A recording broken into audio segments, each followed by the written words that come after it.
En la primavera del año 1900, un grupo de buceadores de esponjas se refugia de una tormenta junto a una pequeña isla griega llamada Anticitera. Mientras esperan a que amaine, deciden bucear. Y en el fondo, a 45 metros de profundidad, encuentran los restos de un barco romano hundido hace más de 2000 años. Dentro del naufragio hay estatuas de bronce y mármol, ánforas, joyas, monedas. Un tesoro por sí solo. Pero entre los objetos recuperados hay también unos bultos de bronce corroído, apenas reconocibles, que nadie sabe identificar.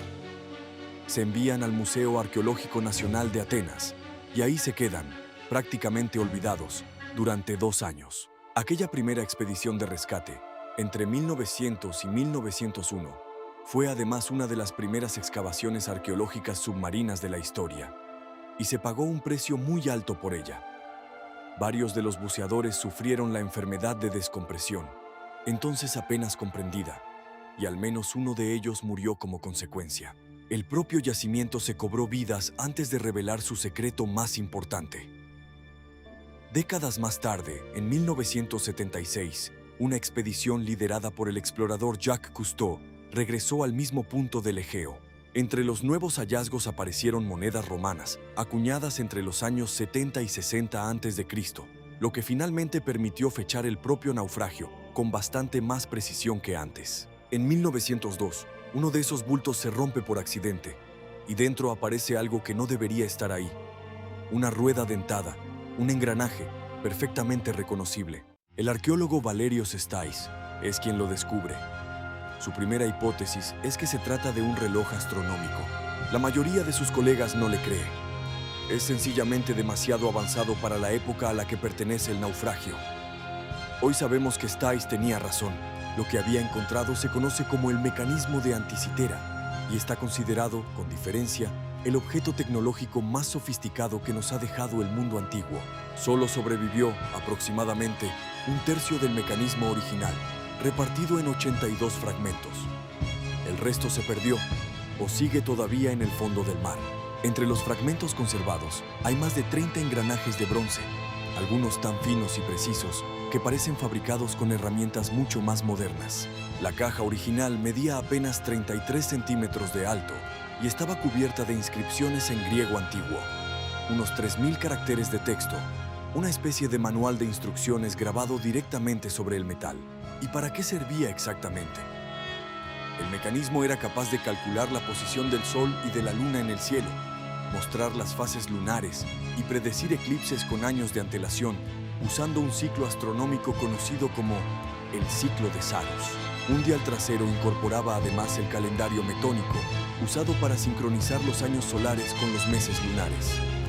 Y en la parte frontal, un disco recreaba una especie de planetario en miniatura, con la Tierra en el centro, siguiendo el modelo del universo que se aceptaba en la antigüedad. Incluso podía indicar cuándo se celebraban los Juegos Olímpicos y otros eventos deportivos panhelénicos. Todo esto, calculado únicamente con ruedas dentadas de bronce, girando unas contra otras, sin ningún tipo de energía más que la mano de quien lo accionaba. Y no se quedaba solo en el Sol y la Luna. Análisis más recientes sugieren que el mecanismo también representaba los movimientos de al menos algunos de los planetas visibles a simple vista, como Venus y Mercurio, usando un sistema de engranajes epicíclicos capaz de imitar sus recorridos irregulares en el cielo, algo que en Europa no se volvería a intentar con esa sofisticación mecánica hasta muchísimos siglos después. Durante más de medio siglo, nadie logró entender realmente cómo funcionaba. El propio Stais murió sin ver reconocida su hipótesis inicial. El primer gran avance llegó en los años 70, de la mano del historiador de la ciencia Derek de Solla Price, que dedicó casi 2 décadas a estudiar los fragmentos. Empleó radiografías de rayos X para mirar dentro de ellos sin dañarlos, y publicó la primera reconstrucción seria del engranaje interno, colaborando con el físico nuclear griego Charalampos Karakalos. Pero fue ya en el siglo XXI cuando la investigación dio su salto más importante. Entre 2005 y 2006, un equipo internacional conocido como el Proyecto de Investigación del Mecanismo de Anticitera utilizó tomografías computarizadas de altísima resolución, la misma tecnología que se usa en un hospital para ver el interior del cuerpo humano sin necesidad de abrirlo. Por primera vez, se pudo ver el interior tridimensional de cada fragmento, capa por capa, y se descubrieron miles de caracteres de texto que nadie había podido leer antes, ocultos bajo 2000 años de corrosión. En 2021, un equipo de la Universidad UCL, en Londres, liderado por el investigador Tony Freed, publicó la reconstrucción más completa lograda hasta la fecha. Usando exclusivamente las medidas de los engranajes conservados y la información de las inscripciones, reconstruyeron matemáticamente cómo debía ser el disco frontal completo, la parte que nunca se había logrado explicar del todo. Y sin embargo, el debate sigue abierto, incluso ahora. En 2024, el astrofísico Graham One aplicó métodos estadísticos para intentar calcular cuántos agujeros tenía originalmente uno de los anillos calendáricos. Su resultado, 354, no 365, lo que apuntaría a un calendario lunar, no solar. Tony Freed, la misma persona detrás de la reconstrucción de 2021, calificó públicamente esa hipótesis de simplemente incorrecta. Los expertos, mirando la misma pieza, en desacuerdo sobre uno de sus detalles más básicos. Y hay más. En 2025, investigadores de la Universidad Nacional de Mar del Plata, en Argentina, señalaron que la forma triangular de los dientes de algunos engranajes y ciertos errores reales de fabricación detectados al simular su funcionamiento por ordenador podrían haber hecho que el mecanismo se atascara por completo o perdiera precisión después de apenas 120 días de uso seguido, un tercio de su ciclo anual. En algunos de sus modelos, los propios engranajes llegaban a desengancharse entre sí, desincronizando por completo las agujas del dispositivo. Es decir, puede que esta obra maestra de la ingeniería antigua ni siquiera funcionara perfectamente bien durante mucho tiempo seguido. Sigue sin saberse con certeza quién lo construyó. Algunos investigadores lo relacionan con la tradición científica de Rodas, y no faltan quienes lo vinculan, sin pruebas concluyentes, con el propio Arquímedes.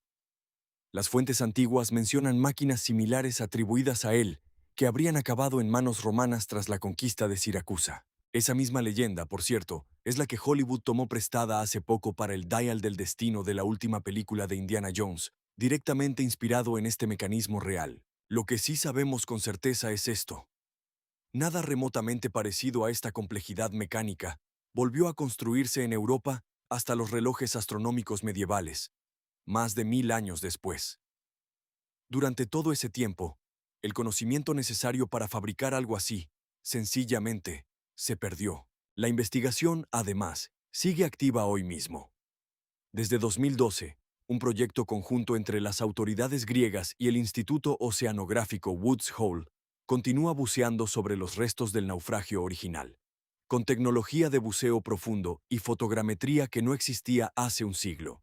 Cada temporada aparecen nuevos fragmentos, piezas del casco del barco, más estatuas, y quizás, algún día, las piezas que todavía faltan del mecanismo. Hasta entonces, seguimos mirando un objeto de 2200 años, sacado del fondo del mar por accidente, que nos obliga a hacernos una pregunta incómoda.